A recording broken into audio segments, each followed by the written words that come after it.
Salam, selamat malam Bapak Ibu Saudara-saudari yang dikasihi Tuhan.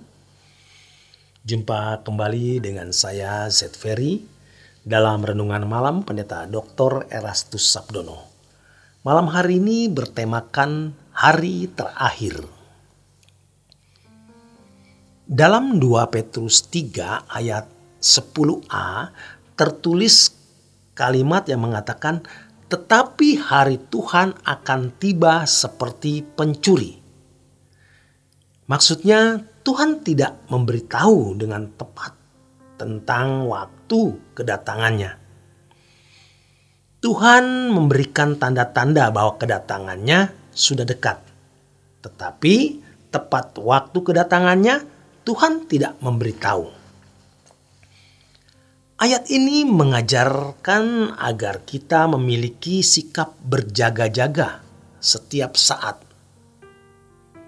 Pertanyaannya, apakah kita benar-benar setiap saat telah berjaga-jaga menyambut kedatangan Tuhan yang kita tidak tahu tepat waktunya kapan?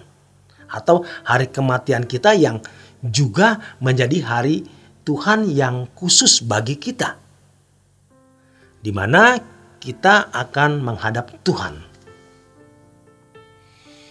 Orang yang berpikir jika nanti mendekati hari kematian barulah ia akan sungguh-sungguh bertobat dan mencari Tuhan adalah orang yang sebenarnya meliciki Allah. Dia mau berbuat curang. Dia tidak serius dengan Tuhan. Dia meremehkan Tuhan. Kemungkinan kecil orang-orang seperti ini selamat. Sebab selama dalam masa sebelum mendekati hari kematiannya, selain ia juga tidak tahu kapan hari kematiannya, ia tidak bertumbuh dalam kedewasaan rohani. Kita mungkin berkata, saya tidak seperti itu. Buktinya saya datang ke gereja. Berdoa puasa. Saya bukan seperti orang-orang yang bertobat mencari Tuhan nanti kalau sudah tua atau mendekati hari kematian. Tetapi apakah kita sungguh-sungguh berjaga-jaga? Sebenarnya seperti apa? Apakah benar kita berjaga-jaga? Sejujurnya sangat sedikit orang yang berjaga-jaga, yang mau bertobat dan sungguh-sungguh mencari Tuhan. Kalau seseorang tidak sungguh-sungguh memiliki sikap berjaga-jaga, selain dia tidak memiliki kesiapan maksimal untuk menghadap takhta pengadilan Tuhan, dia pun tidak bertumbuh secara benar. Sebab sementara berjaga-jaga, setiap hari kita mengoreksi diri. Kalau-kalau ada salah, kalau-kalau ada kekeliruan, kalau ada kejahatan yang kita lakukan. Kita akan mengenali keadaan diri kita sendiri. Seiring berjalannya waktu, ketika kita mengalami masalah, kita mengoreksi diri lagi. Apakah melewati pencobaan-pencobaan itu, kita dapat bereaksi dengan baik dan bertumbuh dengan benar. Kita harus belajar untuk berpikir bahwa setiap hari bisa menjadi hari terakhir kita. Sehingga kita akan memiliki sikap berjaga-jaga yang benar. Tuhan sudah memperingatkan kita bahwa kedatangannya seperti pencuri. Tapi seringkali kita menganggap ringan. Belum datang.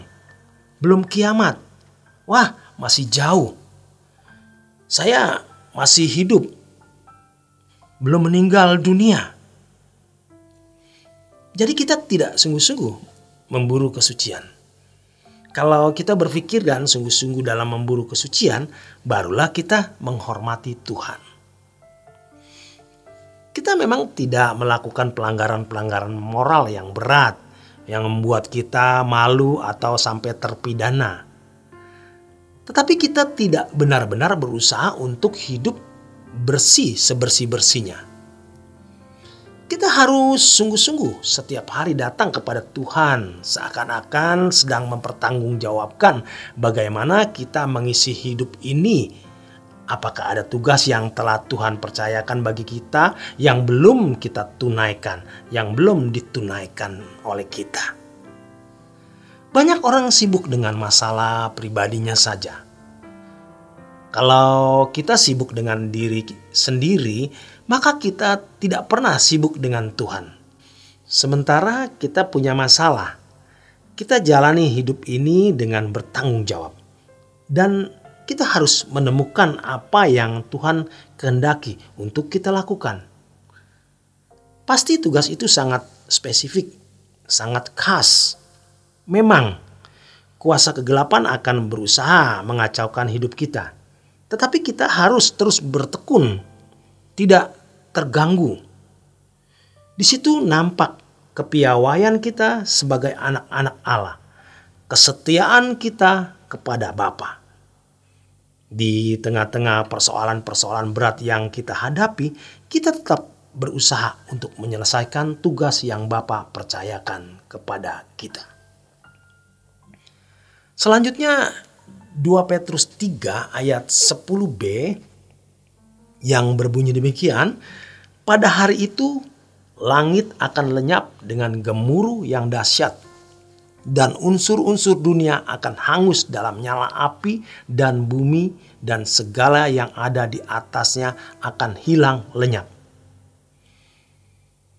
Mari kita bayangkan keadaan atau peristiwa dahsyat yang pasti akan terjadi itu. Dan seakan-akan kita ada di dalam suasana itu. Banyak orang tidak mau memikirkan hal-hal yang mengerikan seperti itu. Padahal itu pasti terjadi. Kuasa kegelapan berusaha untuk menutup-nutupi, sehingga orang merasa aman-aman saja. Padahal kita semua sedang menghadapi kedahsyatan keadaan itu.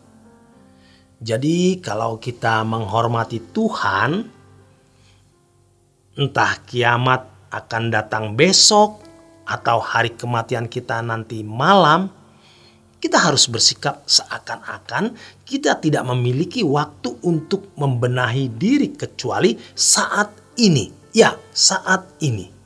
Selalu saat ini. Jangan besok, juga bukan nanti, tapi saat ini. Firman Tuhan mengatakan berikut di 2 Petrus 3 ayat yang ke-11 berbunyi demikian. Jadi jika segala sesuatu ini akan hancur secara demikian, betapa suci dan salehnya kamu harus hidup. Kalimat ini maksudnya adalah kita harus menjadi kudus atau berbeda dengan dunia dalam cara hidup, cara perilaku, kebiasaan kita. Kita mau serupa dengan Yesus, mau berkodrat ilahi. Tuhan menghendaki agar kita bisa mencapai tingkat kesucian paling tinggi atau tahapan kesempurnaan yang paling maksimal. Hal ini kebalikan dari konsep banyak orang yang mengatakan bahwa tidak mungkin seseorang sempurna. Hanya dengan keadaan di mana seseorang tidak bercacat dan tidak bernoda, barulah ia bisa hidup dalam perdamaian dengan Dia, yaitu dengan Tuhan. Demikian kebenaran firman Tuhan malam hari ini. Selamat berjuang, selamat beristirahat. Tuhan memberkati.